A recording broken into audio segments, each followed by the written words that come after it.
আসসালামু আলাইকুম, সবাইকে আরেকটা নতুন ভিডিওতে স্বাগতম। তো আজকে একটা দুঃখজনক ভিডিও করতে, যেটা আমাদের জন্য মন খারাপের ব্যাপার। তারপরে ভিডিওটা করতে হবে। একটা খুব গুরুত্বপূর্ণ অভিজ্ঞতা আপনাদের সাথে শেয়ার করব, যেটা আপনাদের কাজে লাগবে যারা আপনারা ডেইরি খামারে আছেন। তো এই যে আমাদের এই গরুটা আমাদের হাট থেকে কেনা ছিল। তো গত বছর আমরা হাট থেকে প্রায় 7টা গরু কিনছিলাম। হ্যাঁ, বিভিন্ন হাট ঘুরা ঘুরা। তো 7টা গরুর মধ্যে সবগুলি গরুই ভালোই ছিল মোটামুটি। কিন্তু আমাদের হয়েছে কি, এই হাট থেকে যে গরুগুলো কিনে আনছি, 7টা গরুর মধ্যে 7টা বাছুর সই কিনছিলাম। মানে 2টা প্রেগনেন্ট আনছিলাম, 5টা বাছুর সহ কিনছিলাম। তো 5টা বাছুর সহ যে কিনছি, মানে 7টা গরুর মধ্যে 6টার বাছুরই মারা যায়। কেন হয়েছে, কি হয়েছে, একমাত্র আল্লাহ ভালো জানেন। আল্লাহ যা করে ভালোর জন্যই করেন। এটা খুবই দুঃখজনক ছিল আমাদের জন্য। কারণ নতুন 7টা গাভী কিনা, আর গাভী কেনার 1 মাসের মধ্যেই 6টা বাছুর মারা, মানে 1-2 মাসের মধ্যে 6টা বাছুর মারা যাওয়া, এটা তো অবশ্যই যে কোনো খামারের জন্য অনেক বড় একটা দুঃখজনক ব্যাপার। তারপরে হইলো কি, আমাদের খামারে গত বছর এই গরুগুলি মারা যাওয়ার মধ্যে এফএমডির মধ্যে 3টা বাছুর মারা গেল। হ্যাঁ, মানে এফএমডি হলো তো জানেন, এই গরুর প্রোডাকশন অনেক কমে যায়। গত বছর আমাদের মোটামুটি নতুন গাভী পুরান গাভী মিলে, এমনিতে নতুন গাভী কেনার পরে মানে বাছুর মারা গেল তো গাভী অবশ্যই মানে প্রোডাকশন কমে যায়। তার মধ্যে আবার কিছুদিন পরে হলো এফএমডি হয়তো আমাদের খামারের মানে দুধ মানে 150 কেজি থেকে হিসাব হলো মাত্র 50 কেজিতে। তো এই সমস্যাগুলি আমরা আজকে প্রায় 6 মাস এখনও কাভার করে উঠতে পারি নাই।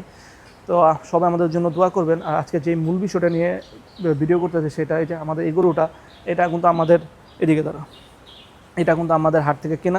এদিকে যা, কিছু করবো না, ওদিকে যা, পিছনে যা, তুই একটু পিছনে যা। তো এটা কিন্তু আমাদের হাট থেকে কেনা ছিল মানে 2,20,000 টাকা।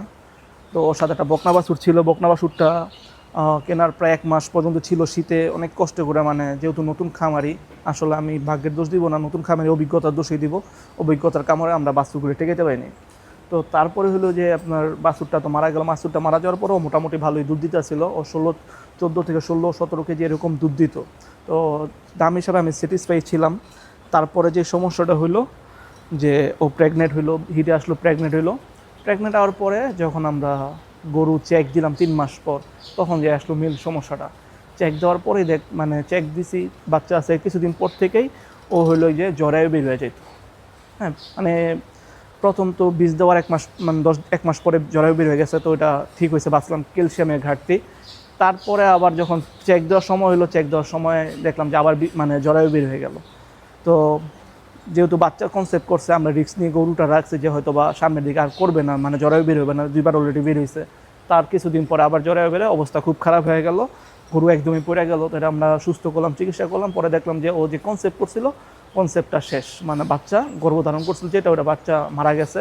তো এরপরে আমরা একটা ডিসিশন নিয়ে, আমাদের খামারে যে ভেটেরিনারি ডক্টর ছিল, ডক্টর আমাদের পরামর্শ অনেক আগে থেকে দিতেছিল যে ভাই গোটা বিক্রি করে ফেলেন, এখন বিক্রি করলে প্রেগনেন্ট আছে, ভালো একটা দাম পাবেন। তো আমি তাদের বলছি যে না, এই গরুটা বিক্রি করবো না, হয় এখানে হয় বাচ্চা দিবে, আর নয়তো বিক্রি করলে আমরা কষার কাছে বিক্রি করবো। আমি এই গরুটা কিনে একটা প্রতারণার শিকার হয়েছে, আমি চাই না অন্য কেউ প্রতারণার শিকার হোক। তো সবাই ভালো থাকেন, সুস্থ থাকেন। আমি এই অভিজ্ঞতা শেয়ার করলাম যে যারা অভিজ্ঞ না, নতুন আমার মতো, তারা খুব বুঝে শুনে গাভী কিনবেন, যাতে করে মানে এরকম প্রতারণার শিকার না হন। আর আপনারা এরকম প্রতারণার শিকার যদি হয়েও যান, গরুগুলা কষায় কাছে বিক্রি করার চেষ্টা করবেন, যাতে করে আপনার দ্বারা অন্য কেউ প্রতারণার শিকার না হয়। তো এটা আমরা বিক্রি করে ফেলছি, কষায় গেছে, অলরেডি কষায় চলে আসছে, গরুটা নিয়ে যাবে। তো আমার এই খামার সেক্টরে হয়তো বা সবার এরকম কম বেশি অভিজ্ঞতা আছে। তো সবাই দোয়া করবেন যে আমার ডেইরি খামার সেক্টরটা যে আমি দীর্ঘদিন পরিচালনা করতে পারি, কারণ এটা দীর্ঘদিন পরিচালনা না করলে এখান থেকে লাভ পাওয়া কোনোভাবেই সম্ভব না। তো সবাই ভালো থাকেন, সুস্থ থাকেন। আসসালামু আলাইকুম।